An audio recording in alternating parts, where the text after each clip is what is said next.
What is there on the screen? Lipid.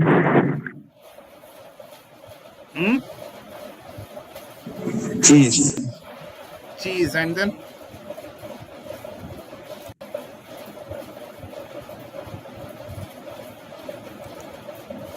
what else is there? Coconut.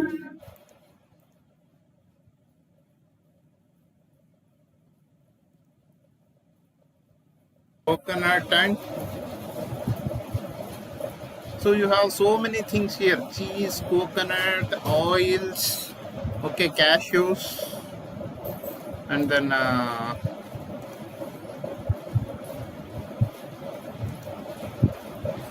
cashews, almonds, okay, and corn seeds. So what is common in all these things? Butter,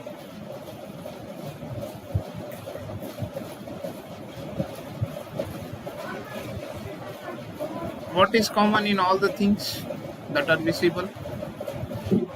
So all these things are rich in fats. What you're going to call it as lipids. Okay, fats are good for health or bad for health?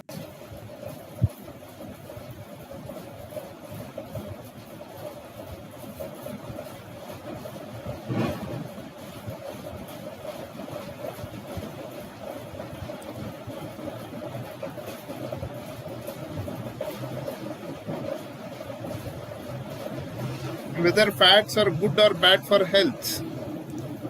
How many say good? Raise your hands.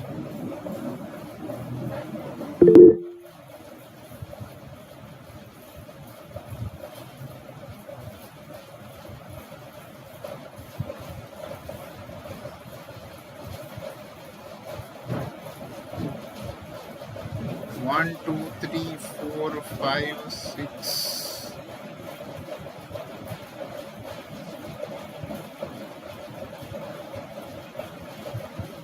Okay. So few people say it is not good. So fat is an essential requirement of body. It is it is one among the very essential foods that is required for our survival. Without that, we can't survive. But everything has to be balanced, and we need to work out, exercise. We need to digest it. Okay, and we need to have a plan when we are having food. That is very important. Okay, so from today. For the next few classes, we will be discussing lipid metabolism. Okay, so we will be discussing lipid metabolism. So this is your syllabus. That is at the end of this chapter, you shall be able to explain oxidation of saturated fatty acids, that is beta oxidation, explain ketogenesis and ketolysis, explain biosynthesis of fatty acids and lipids, explain metabolism of cholesterol, explain hormonal regulation of lipid metabolism, and recall defective metabolism of lipids, certain diseases that arise due to lipids, mainly atherosclerosis, fatty liver, and hypercholesterolemia. So these are the 3 diseases that we will be discussing at the end of this chapter. Okay, so this is the overall objective, and today we will learn certain basics, so that that is very necessary to learn these topics. Okay, so we'll learn, that is today's topic is introduction to lipids. Okay, so today's topic is introduction to lipids.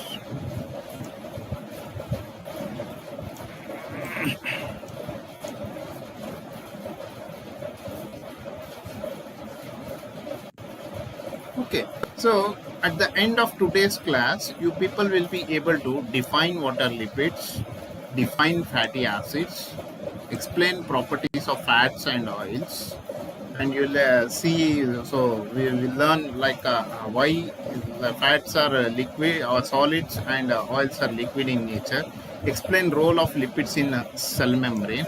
Okay, so these are the specific learning objectives of today's class. What are lipids? So these are organic compounds found in living organisms that are soluble in non-polar organic solvents. That is to say, these are non-polar substances. Okay, so these are non-polar substances. Okay, so they are a non-polar. Because compounds are classified as lipids on the basis of their solubility in organic solvent rather than as a result of their structures. So they have variety of structures and functions. They don't have an fixed chemical feature or structural features which can define that they are, which can categorize them as lipids. Lipids are any chemical substance that is non-polar and they are present inside the body. Okay, so here we have certain examples of lipids. Okay, so this is on prostaglandin, PGE1, a vasodilator, cortisone, an hormone, vitamin A. So this contains steroidal nucleus, vitamin A, so limonene, and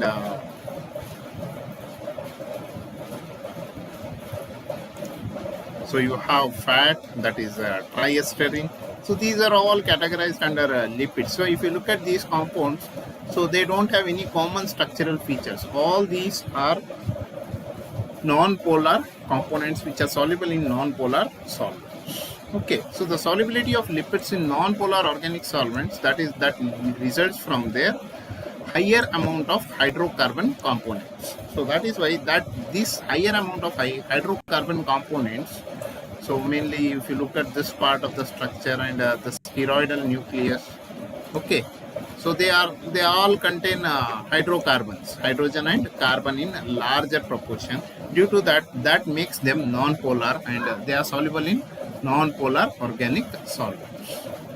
Okay, the hydrocarbon portion of the compound is responsible for its oiliness or fattiness. Okay, so the word lipid comes from Greek word lipos. Lipos means fat.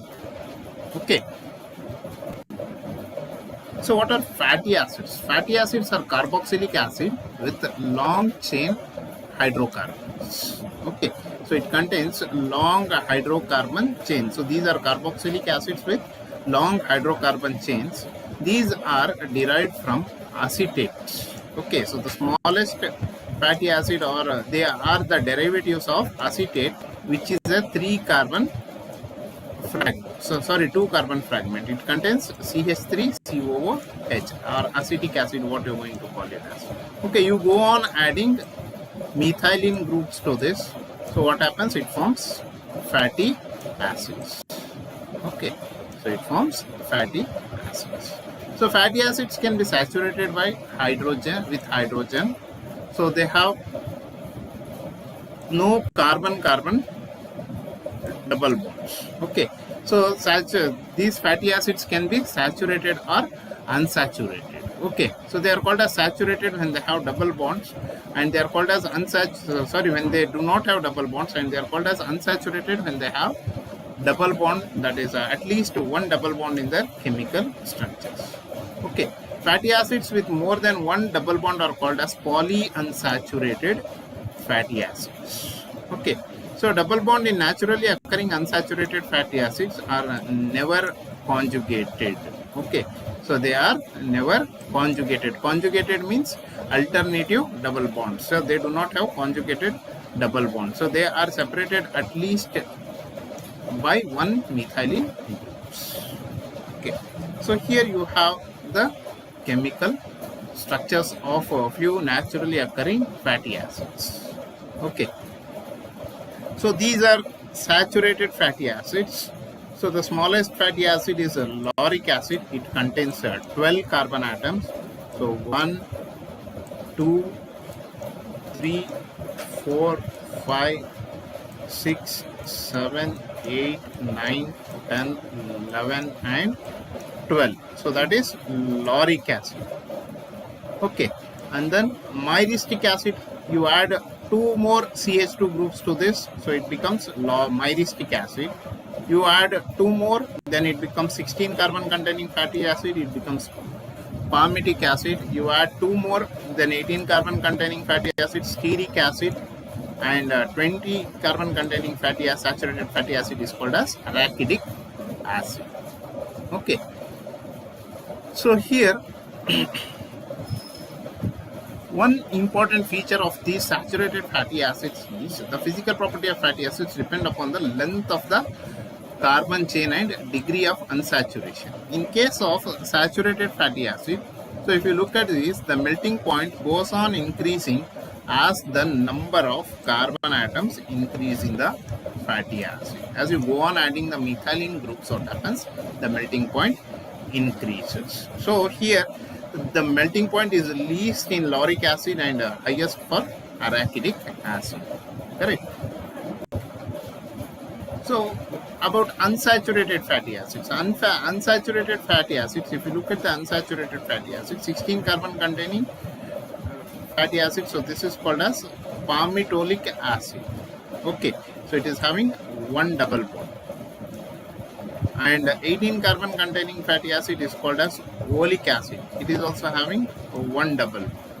18 carbon containing two double bond containing fatty acid is called as linolenic acid. It is having two double bonds, linoleic acid. And if it is having three double bonds, then it is called as a linolenic acid. Okay, 20 carbon containing, they are four double bond containing 20 carbon containing fatty acid is called as arachidonic acid, and 20 carbon containing 5 double bond containing, it is called as eicosapentaenoic acid, that is EPA. Okay, so now if you look at these unsaturated fatty acids, irrespective of its molecular weight or the number of carbon atoms, the melting point depends upon the number of double bonds. Okay, you go on increasing the double bond, what happens? The melting point drastically decreases. You see here, if there is one double bond, so the melting point is 13 in case of oleic acid, which is having 18 carbon atoms, whereas for linolenic acid 18 carbon atom, so it is minus 5. The only difference is it is having two double bonds. Okay, linolenic acid, so it is minus 11 because it is having three double. Arachidonic acid, it is minus 50, that is mainly because it contains 4 double bonds. EPA, again, it contains 5 double bonds, so the melting point is minus 50 degrees Celsius. That is, as you go on adding the melting, that is double bonds, what happens? The melting point of fatty acids decreases. Okay, so these double bonds will contribute to their physical state, that is, they can be categorized depending upon the presence of double bond as fats and oils, that we will look into this. So the double bonds in the unsaturated fatty acids, so they generally have cis configuration. Cis configuration means the hydrogens are on the same side. Okay, so this configuration produces a bend in the molecule. So near the double bond, what happens is it produces a bend. So due to this, what happens? The packing will not be proper. Okay, so they will not pack in the crystal lattice very well. So that is why unsaturated fatty acids have lower melting point when compared to saturated fatty acids who do not have double bond and they pack very well in the crystal lattice. Okay. So now we'll discuss about fats and oils. What are fats and oils? So here you have glycerol. So glycerol is having 3 alcoholic groups. Okay, glycerol is having 3 alcoholic groups. So when an alcohol reacts with an acid, it forms an ester, that is RCOO R dash. So it is having 3 alcoholic groups. It can react with 3 fatty acids and it can form a triacyl glycerol. Triacyl glycerols are called as fats and oils. Okay, so that is triacyl glycerols that are solids or semi-solids at room temperature, so they are called as fats. Okay, so liquid triacyl glycerol are called as oils. Okay, so how fats are, what are fats? Fats are usually, these are obtained from animals and they are composed of largely of triacyl glycerol with either saturated fatty acids or fatty acids with only one double bond. That is, the unsaturation will be minimal in case of fats. So the saturated fatty acids, since they contain more amount of, that is, since these fats contain more amount of saturated fatty acids, these saturated fatty acids pack closely together. So this gives the triacyl glycerol higher melting point. So that is why fats are solid at room temperature.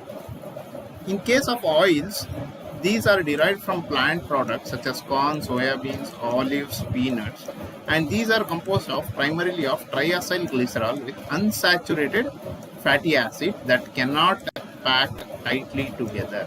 Okay, so they cannot pack tightly together in the crystal lattice. Okay, so consequently they have relatively low melting points. So that is why these oils are liquid at room temperature. So that is why oils are liquid at room temperature. Okay, I'll take a break for a minute.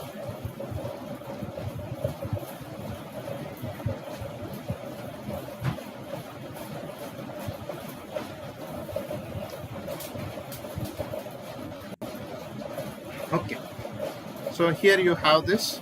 So if you look at the fats, okay, butter, so it contains more amount of so if you look at these fats, so they contain more amount of saturated fatty acids, that is lauric acid, myristic acid, palmitic acid and stearic acid mainly. So their higher content is palmitic acid.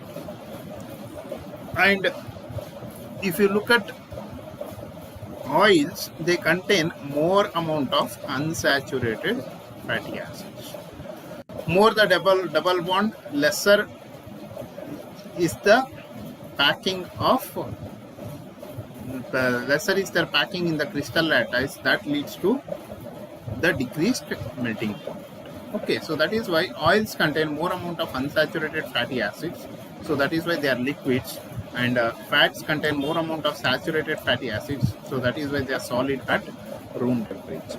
Okay.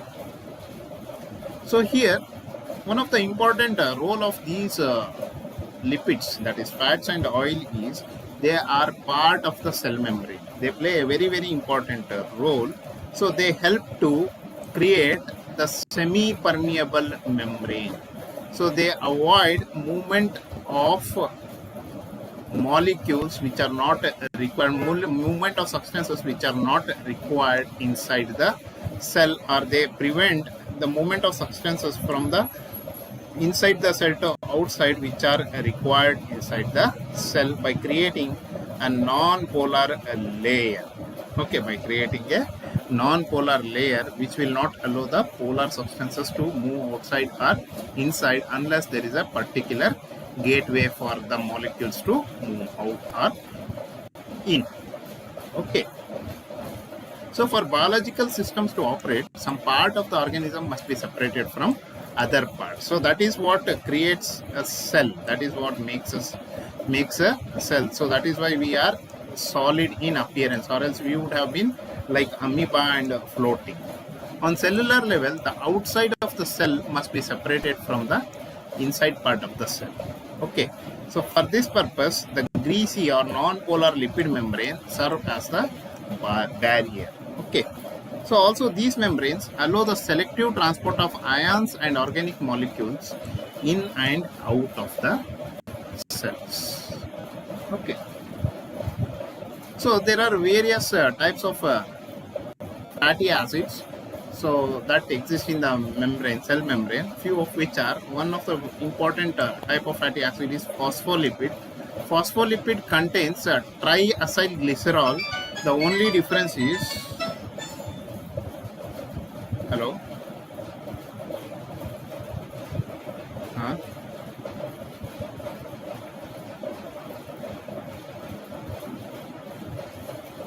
अभी मैं class ले रहा हूँ, मैं थोड़ी देर बाद call करूँ.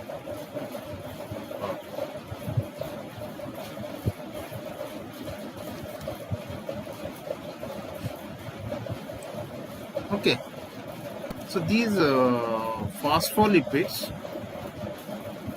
the major distinctive feature of these phospholipids is at the third carbon atom they contain one phosphoric acid. So the general molecule of phospholipids is called as phosphatidic acid. So these are major components of plasma membrane, and they that is the outermost layer of animal cell. So they consist of a glycerol molecule, 2 fatty acids, and a phosphate group that is modified by an alcohol. Okay. So to qualify as a phospholipid, the phosphate group should be modified by an alcohol. Okay. So examples of these phospholipids are, that is phosphatidyl ethanol amine. So here the phosphoric acid is attached to an alcoholic group, that is ethanol amine. Okay. So this is generally it is called as cephalin. And phosphatidyl choline, so this is called as lecithin, and phosphatidyl serine. Okay, so these are the examples of phospholipids. Okay, what is the role of these phospholipids? Okay, so the phosphate group is the negative charge. So this creates a polar and non-polar region within the cell membrane. Okay, just like an surfactant. If you have studied surfactant in your pharmaceutics in emulsions chapter, okay, so the phosphate group is negatively charged polar head, which is hydrophilic in nature. So the fatty acid chain are uncharged and they form non-polar tail. So this part, okay, so this part, so they are non-polar tail which are hydrophobic. Since the tail is hydrophobic, so they face away from the water and meet in the inner region of the membrane. So they form the inner portion of the membrane. Non-polar region of the cell membrane is present in the inner portion of the membrane. The outermost portion of the membrane and the innermost portion of the membrane will be polar region. Okay. Since the heads are hydrophilic, they face outward and are attracted to the intracellular and extracellular fluid. If phospholipids are placed in water, they form 2 micelles. Micelles means small droplet-like structures, just like this, which are lipid molecules that arrange themselves in a spherical form in aqueous solution. Okay. So here,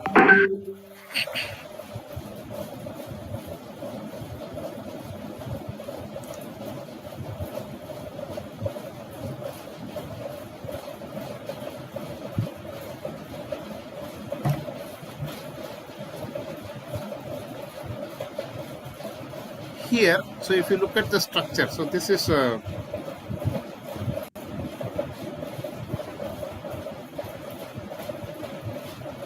cholesterol. Okay, one more component of the cell membrane, lipid component, is cholesterol. So this is the structure of cholesterol, and this contains spheroidal nucleus. Spheroidal nucleus, the major distinctive feature of spheroidal nucleus is it contains 4 ring fused ring structure. So just like this. Okay, cholesterol is a lipid containing spheroid nucleus. So the cell membrane also contains cholesterol in the phospholipid bilayer. So they contain cholesterol in the phospholipid bilayer. So here it is submerged in the cell membrane. Okay, cholesterol makes the bilayer stronger, more flexible, it decreases the fluidity and less permeable to water soluble substance such as ions and monosaccharide. Because this is completely non-polar, it decreases the permeability of polar substances across the cell membrane. Okay, so if you look at this cell membrane structure, you can see along with lipid, it contains so many things. Glycoproteins, that is sugar and protein molecules, proteins, and then carbohydrates. Okay.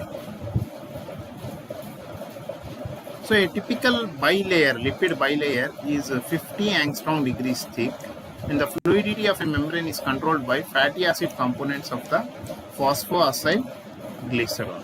Okay. Saturated fatty acids decrease membrane fluidity because the hydrocarbon chains can pack closely together. So that makes them more solid, and unsaturated fatty acid increase fluidity because they pack less closely together and they are liquid at room temperature or body temperature. Okay. And cholesterol, since cholesterol is is a non-polar substance, and it is solid at body temperature, so it decreases the fluidity. Only animal membranes contain cholesterol, so they are more rigid than plant membranes. Okay, whereas plants contain cell wall, which is more stronger for their protection, but we don't have cell wall. But this, due to the presence of cholesterol, so we are so our cell membrane is more rigid than plant cell membrane. Okay. So one more component is sphingolipids. Sphingolipids contain sphingosine instead of glycerol. This part of the structure is different. So in case of lipids, that is fats and oils, it was glycerol what it was present, 3 carbon containing component. So here you have 4 carbon containing component, sphingosine, which is called as sphingosine. In sphingolipids, the amino group of sphingosine is bonded to acyl group of fatty acid. So here the fatty acid will form a bond. Sphingolipids are also found in membrane. So they are the major lipid components in the myelin sheaths of the nerve fibers. So they act as, so in the myelin sheath means what? It acts as an insulation to the nervous system, so that the charges that is produced within the nervous system are not felt by our body system, so they don't leak. So that is why we don't feel electrical shock due to the presence of these sphingolipids forming the myelin sheath. Okay.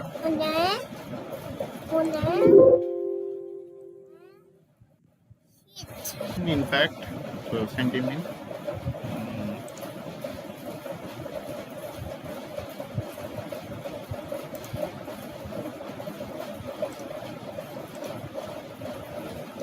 Okay, so there are 2 of the most common kinds of sphingolipids are sphingomyelins and cerebrospikes.